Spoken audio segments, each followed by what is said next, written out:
Well, a very good evening and welcome to the Laura Fergus podcast. Barb, I'm assuming it's in the evening because everything spooky has got to be in the evening. It has to be, but luckily for us, evening starts really early. So that's okay. It could be anytime after 5 and before 7. And we are joined with a very special guest, Darryl Magierowski. Did I get that right? You did. That's it.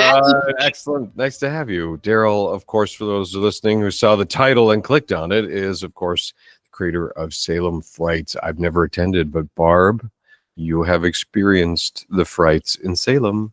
I can't even tell you what experiencing the frights were like last year. And I can't wait to talk to you, Maggie or Darryl, because I had the stuffing frightened out of me last year. And according to you, it's 3 times that this year. Well, I'm always changing, and I'm always looking for new ways to scare people, because it's pretty much like an experiment. What we're doing is experimenting with the human reactions and human, feelings and this and that, and you know what I mean. It's always a trial and error. Does it work? Doesn't it work? But I've had a lot of these thoughts in my head for many years, and being able to actually do it and see what happens, it's actually quite good. Most of us go to therapy. Darryl goes to scare everyone. I love it. Darryl is the reason we go to therapy. Yeah.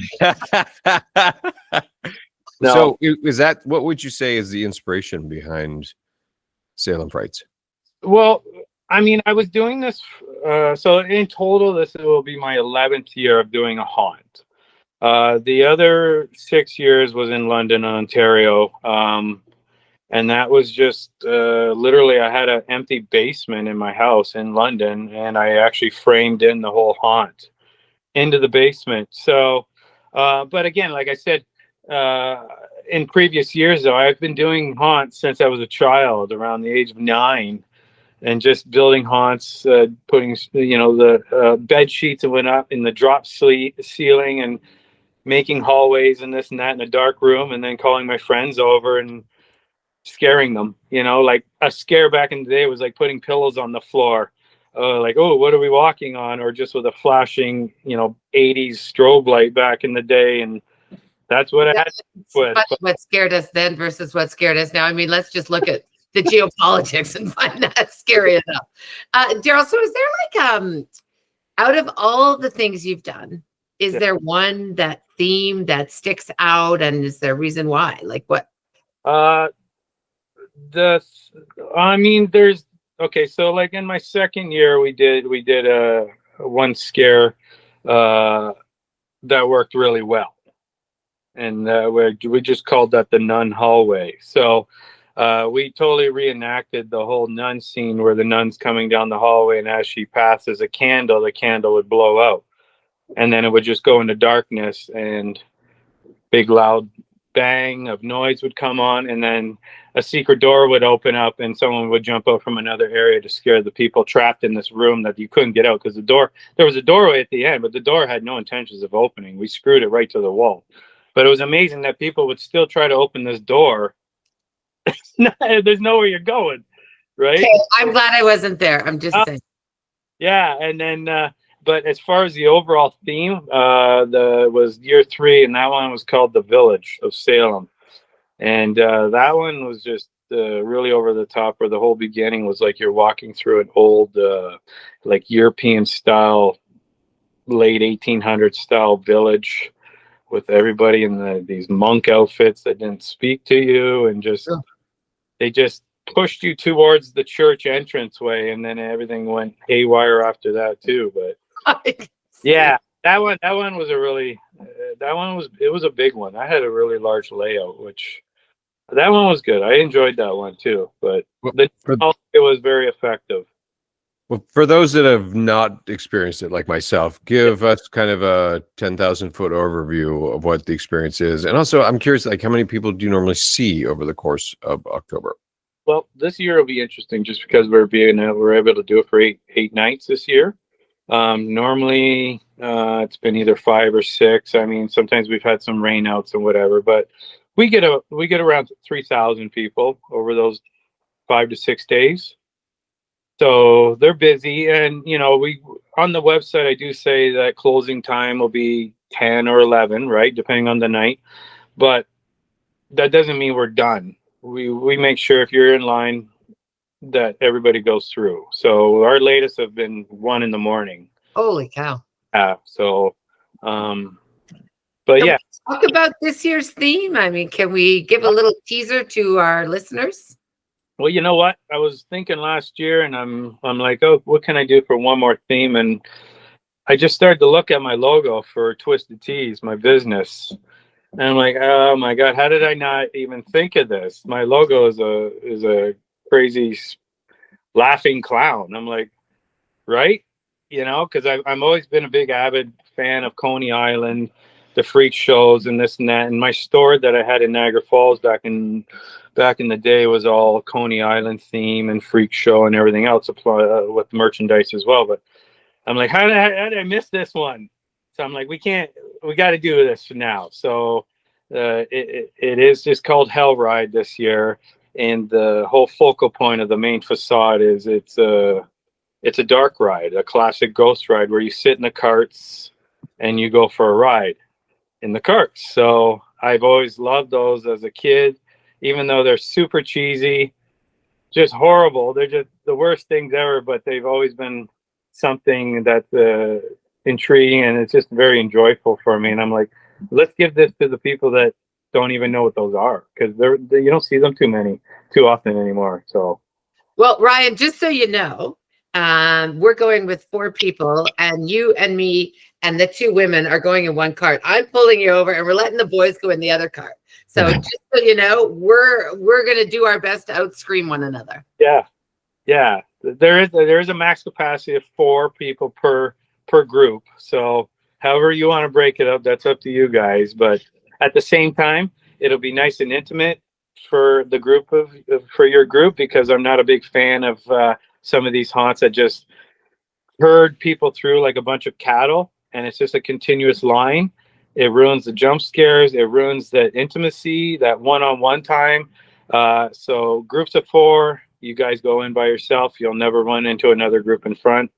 And it's just you guys while you're in there. So I'm scared. Yeah. And how long does the experience last for those, again, who have never participated? Well, I mean, like I can only build so big because property only allows that, but we can get 10 minutes out of you. We're good. Nice. And that's just as long as the walkthrough was last year. Well, the yard is maxed out, so some people have come and thought it went into my backyard and into the neighbors. I'm like, no, right? But it feels big, right? So, but if I can get 10 minutes out of you without you chickening out early. Well, it shall remain to be seen. Yeah, it sounds like something I want to bring the kids to. Okay, we're a little bit scared. So, I mean, in all honesty, because we don't want to give away too much, and we thank you so much for joining us here today, and we hope that this discussion with you will encourage others to sign up and get to go online and get their tickets. But I hear that this could be your last year. It probably is. I like that you say probably, just in case. I mean, I know, like as it stands right now, it's a lot of work. It's a lot of work. This is literally going not even including the whole developing and the getting it all brainstormed together. This is going to be 6 months out of the year that I'm going to devote my time to. So we started this in June, and by the time it's done, the kids are going to be asking, when are we putting the Christmas tree up? And, I'm not scary. Prepared for that. I'm not. Ryan, that's horror enough for you. Yeah. Like, I wasn't even ready, and they're like, "Can you put the tree up this weekend?" I'm like, "I'm still putting stuff away." Well, if you do it again, maybe that's your theme next year, is you go with the Christmas theme, a scary Christmas theme, because I'm sure with your brain, you could do it. One of the things that I did want to mention, I'm going a little off script from the questions that we have, but you shared with Ryan and I in our pre-interview how you've literally always, you just shared that you were 9. Yes. Are you haunted by your own haunted thoughts? Good question. I don't think so. I think it's more of an excitement, kind of an adrenaline, again, to see. My enjoyment is the people's reactions that come out of it, and it's what I have brewed up in my head to go, will this be effective? And if it's effective, then it's like, wow, I've really thought that out well, and it does have an effect, and that's gratifying for me. Yes, making people scream and cry, I do enjoy that. Awesome. Well, we won't ask if you've got a little counter in the back wall where y'all meet before and after, like people that have pooped themselves, but I am curious.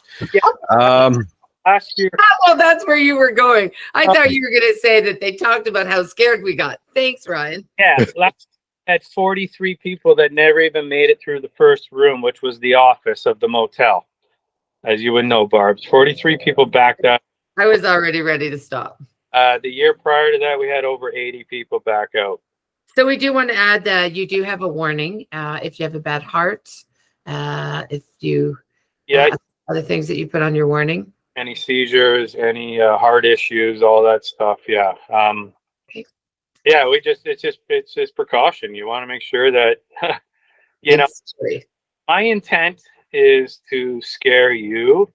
Some people's reaction to being scared beyond is they laugh, right?